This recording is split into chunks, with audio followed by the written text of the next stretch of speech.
A Guerrilla Podcast Syndicate production. Welcome to Guerrilla Podcast, Fresh Eyes, The beat that makes you feel good. a weekly podcast that features interviews with social change leaders or individuals that aims to bring audiences good stories to motivate their own social impact efforts. Now, here's your host. Hello, good evening, everyone.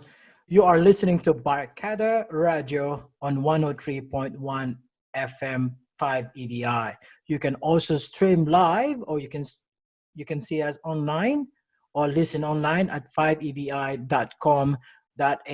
And also this show as well, the Barcada Radio, can also listen to the Fresh Eye podcast under Guerrilla Syndicate or under Guerrilla Podcast Syndicate. And you can also check the website at www.guerrillapodcast.com.au. And for tonight topics, so good evening to everyone, yun sa mga kumakain pa lang o tapos na kumain. So this topic is for who thinking of getting married, and what is the cost on doing that. And did you know there's also a Filipino doing that in South Australia? So to our kababayan that looking to get married on this pandemic right now, so maybe it can do Zoom or Skype. We don't know, so we can do that. So it's a new normal. And please welcome our guest for today is a Filipina civil marriage celebrant. Name is Gerrelyn Glico-Wong. Welcome to the show. Thanks kayo, Mike. Good evening to everyone, mga kababayan. All right. Before, tell us about yourself. My name is Gerrelyn, and some people or close family and friends call me Jelly. So it's up to you how you'd like to call me. I am a marriage celebrant, and also I have a second job. And currently on maternity leave at the moment. I have a young baby boy who just turned 10 months, and also I'm happily married, which is nearly 4 years now. All right. So, is this your dream job? How do you started to be a marriage celebrant? Good question, Kuya Mike. Well, actually, way back, I never know that celebrant work existed. I've been here for over 11 years now. I migrated here in Australia with my family. So parents ko, tsaka sister ko from the Philippines. So back then, I'm still studying in university. I studied in Far Eastern University, which is as a teacher, major in sports recreation management. So I was scholarship sponsored, which is I play badminton as my sport, representing Far Eastern University. So I was focusing on doing sports management before. So by 2009, we moved here to Australia, so I didn't get to finish my study. And then pretty much that's how it started. I get to know people here and start playing badminton. And that's how I get to know my boyfriend previously, now my husband, named Jason. And pretty much my husband is himself, he's wedding photographer basically. So he's been doing that for a while, and we became boyfriend and girlfriend back. And then that's how he sort of like one day mentioned me, saying that, oh, I think you're gonna be a great celebrant. So ako ba kumbaga, I'm like, what celebrant? I don't have any idea what it is previously. So he encouraged and motivated me to look into it.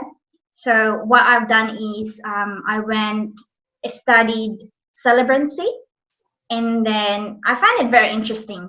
So I focuses on studying it. So I finished study celebrancy, and then I applied for my registration as a celebrant. And then from then on, it has been my best interest. And I would say now, thinking about it, it's for me, it's a perfect job for me. So you're saying before you do like a celebrant, so you have to have a qualification. It's not like, oh, okay, do it for me, and that's it. So you have to study. Oh, Yes. I So didn't know. you have to study. You have to pass all the assessments, face to face, distant learning online, and then after that, once you've passed all through that, you have to apply for a registration through government. Um, and then once you pass all those, I believe now it's getting more stricter. And I'm just so lucky that I managed to pass through all those assessment and registration. So yeah, and this is where I am now. So I would say living the dream. so if someone want to become a marriage celebrant, so how long it takes to study? I would say it totally depends. For me back then, around 2012, I finished it like a year because I was studying as well, like other certificates before. So it depends how you actually do it. If you're focused and doing it full time, then probably you can finish it by 6 months. But I guess nowadays they do have a lot of rules, and you have to study longer, I believe, like the hours as well. So I am not quite sure what's the rules now. How many Filipino who is just like you doing that, or just only you in South Australia? I'm pretty surprised that I never heard any other Filipino like me. So I am very privileged every time I met couples. Either one is Filipino and other nationality. And yeah, I'm very happy that at the moment I'm one of only one here in South Australia. I'm not sure with other interstate, but yes. So you're saying aside from finishing the qualification, so you need to register as well to get a license. Yes. So is on getting the license, do you need to take an exam again? So after, of course, passing the registration, every year you have to do an ongoing professional development. So all celebrants are abide to take those for you to be able to keep your registration as celebrant. And of course, every time or every year, there's different rules that has been changed. Or that will be changed. So you have to update your knowledge on how you can actually help your clients. That's interesting. So some Yep. people say, okay, I think this is the job I want. How much is cost to as far as you know? So a lot of Filipina now listening on 5 EBI FM and also on my podcast Fresh Eyes. If they're interested, how much will cost you? Do you have any idea? Well, good question, Mike. Well, every celebrant do charge differently. I guess that's exactly the same thinking about it, like if you're buying different products or going for different services. So it's exactly the same in getting married. So for me, I take great pride and also hold my experience as a celebrant and how I help my clients. So on my side, I would say averagely, celebrant costs 800 onwards. Oh, that's only for, is that for ceremony only, or from your experience, what type Yeah. of couple search for your service? as a celebrant? Yeah. Well, most of my work, I get it from word of mouth. So, which means perhaps my previous bride, a couples, or it could be a friend of mine that recommended me. They actually like my personality to start with, because the most important for me is as a celebrant is having that good communication with my client, and I treat my couples or my clients as friend. I know that this is a job, but a job in a way that I put my heart into, and this is the passion that I shared with my clients. We shared love, we shared those special moments of their lives, and that's how I get to know my clients. So pretty much whatever we created is something really special, leading towards their wedding day, and especially helping them or assisting them have their best ceremony or dream wedding is really something that they will treasure. So I'm very passionate with what I do. What makes a good marriage celebrant? Again, it will always varies. A good marriage celebrant not only focuses on only one experience of meeting clients, because every client are different. So you have to get to know them. You have to have that connection with them for them to open up with you, for you to know what they need and what they want, to have that special celebration of their ceremony, celebration of their commitment, celebration of their marriage, basically. And I guess that's the most important thing. How many meetings are needed before the wedding? So, do you have a couple of meetings first before this is what I want, this is what I Yeah. want to do? I guess every couple are different as well, but it ranges for my previous couple like 3 to 4 times.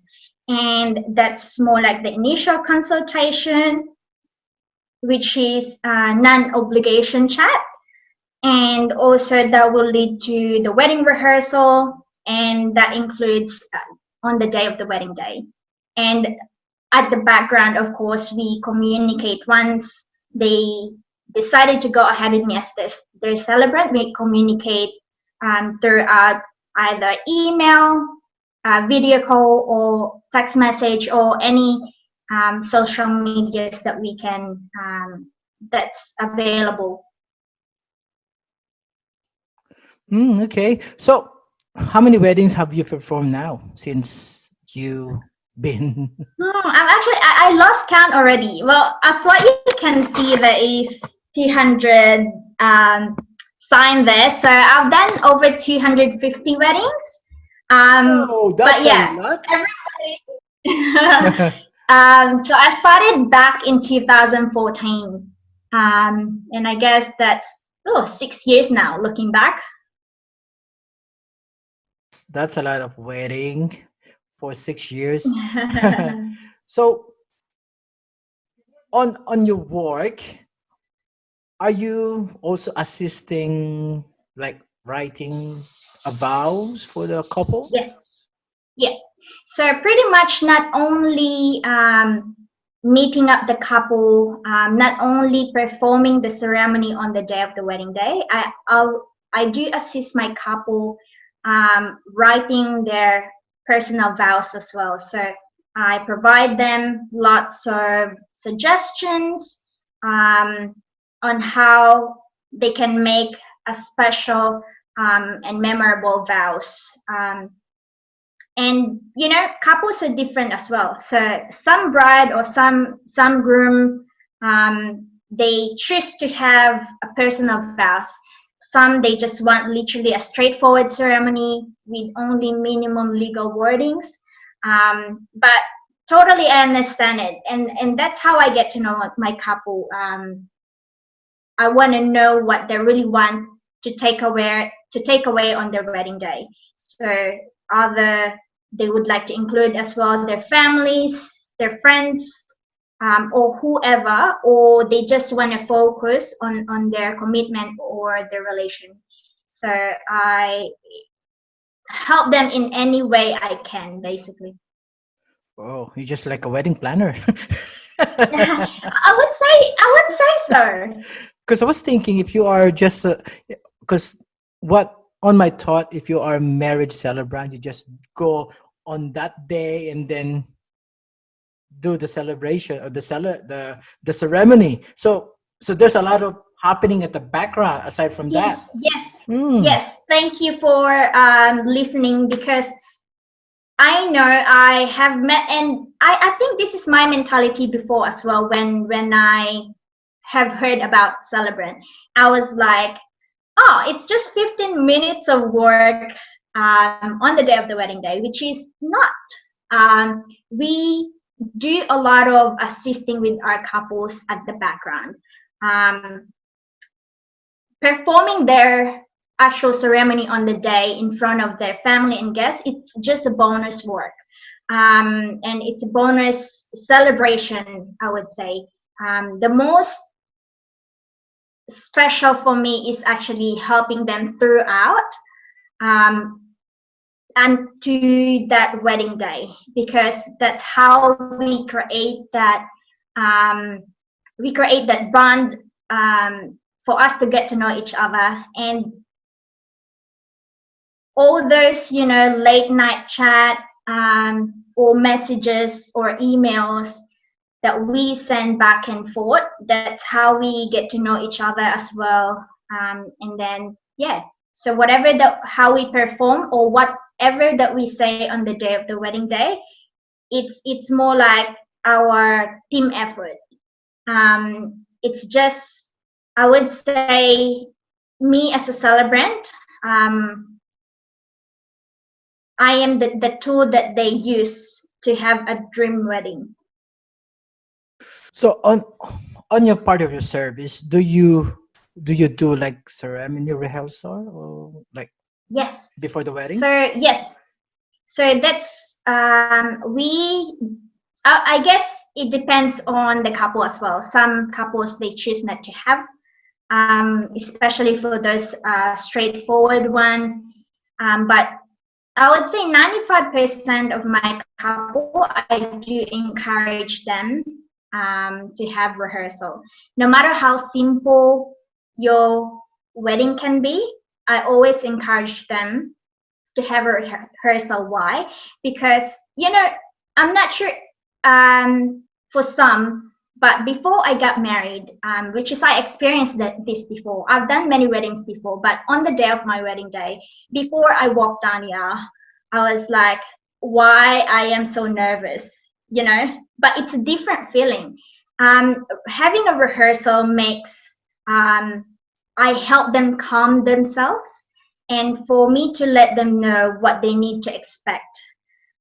Little things that will help them pretty much enjoy on the day of the wedding day, because little things can happen on the day without you really knowing what it is. But this is in a way, for them to have fun, release all those tensions before the wedding day. And if they do have like a bridal party, I suggest them to invite them. The more the merrier.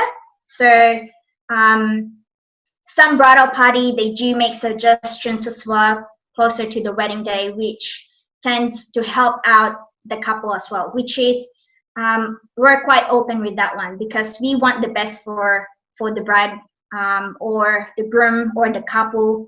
And then, which many of my clients always get back to me, that they say, thank goodness we had that rehearsal, because I am more enjoying the time with my partner and the rest of the family and friends on the day of the wedding day. Oh, okay. So do you have, of course, you've been a wedding celebrant for more than 6 years now. Yes. Is there any good story that you can tell us that while Well, you're doing that? all weddings are good stories. um, Okay. but I would say it's just I'm so flattered to actually be in every celebration of my ceremony celebration of my couple, because they do have different feel. Sometimes the atmosphere is very happy, um, mixed emotions. Sometimes they get emotional as well, and sometimes it gets a little bit hard, having to stand with all those family and friends and to hold that emotion of myself being carried away on the actual emotions happening on the day of the wedding day, especially between the couple. Because especially that, I got to know them really well. We get that bonding connection. But it's just, I don't know. It's hard to explain, but that's the closest I could explain to you guys. Is there any mandatory paperwork that is required before this Yeah. celebrant happening? So I help my couple pretty much when you go to a civil celebrant, not only preparing all the documentations, we can I do help my couples as well complete them, make sure all the paperworks are completed correctly, and especially you have to satisfy as well that they do have specific documentations as a proof of their identity, because this is a legal marriage. And then, of course, leading towards to the wedding day, as a celebrant, we make sure, double check everything, and then post them to the government to register the couple's marriage into the government system. Okay, just because tonight, so it's a Barcada radio, so some of the listeners is between say 18 to go up. So on your celebrant, so is there any age that's mostly you encounter or getting married? Is that young people or old I would people? say What's the age 20s. bracket? I 20. have had, yeah, I have had probably 19, one or two, but most of them 20s, mid 20s. Okay. Yeah, I thought and different nationalities actually. okay, yeah. All right. So it between 20s and mid 20s. Okay. That's And also I have done as well, um, 50s, around 50s as well. so it's more on different age bracket that you are Yeah, different age bracket for sure. how hard they how hard is your experience with them, like different age bracket, like there's a 20s, mid 20s, 50s, Yeah. how you cope the different aspect of because of their age as well? Is that hard or is this same? Actually, it's not hard. I guess it will come to what my personality is, because I tend to mix well with different people. Um, that's just who I am, and I guess that's how my couples see what they see in me. So they felt comfortable. Um, they appreciate who I am, frankly, and pretty much I don't hide myself. Whatever you see, whatever you see me in our first initial consultation, that's how I am, and pretty much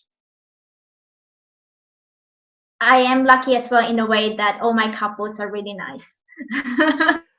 So no, was that no bridezilla yet? I I wouldn't categorize it as bridezilla or groomzilla because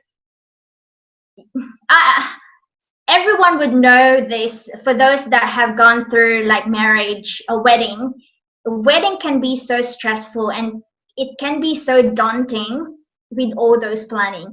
And I would understand all the stress that they were dealing with, not only not only with the planning, it includes their lifestyle as well, their daily life, their work.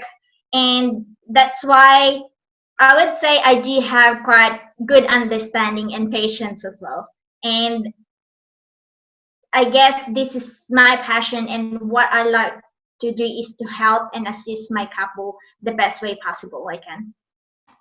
Fantastic. So, to our listener and our audience as well, so a civil wedding celebrant is not just like on the wedding day. So they have there are a lot of happening background. So Yes. all right. So my last question for you before we end our show for tonight. So what is your advice to everyone who is thinking of be like you? Yeah. Well, I would say for those that are looking to become a marriage celebrant, I would say anyone could become a marriage celebrant, as long as you have passion and you have heart in it. Because studying is just one thing, but putting a lot of effort, putting all your work, your heart into what you do is something that you have to keep in mind, I guess. And that would make your work even go smoothly, and it will work for you. All right. Thank you so much for that information. So there's a lot of information. Hopefully, our Barkada will learn something from you, your experience as a marriage celebrant. So thank you so much for your time. That for us that you take a little bit time. I know there's a lot of happening right now. Everyone is at home, stay at home, so it's still on sometimes the self-isolation because of the pandemic. So much appreciated for being a guest to Barkada Radio, and also it will be listening as well on my Fresh Eyes podcast. So just remember, to our listener, you are listening to Barkada Radio 103.1 FM 5 EBI, and you can also listen online at 5ebi.com.au, as well on the Fresh Eye podcast that you can listen at www.guerrillapodcast.com.au. Thank you so much and have a good evening. If you enjoyed this episode, be sure to subscribe so you're notified when a new episode is posted in Apple Podcast, Google Podcast, Spotify, Stitcher, or via RSS. While you're at it, if you found value in this show, rate and review this podcast and share it with your friends. If you have any questions, feel free to reach out to us. And if you want to know more, check out GUERRILLAPODCAST.com.ph. A Guerrilla Podcast.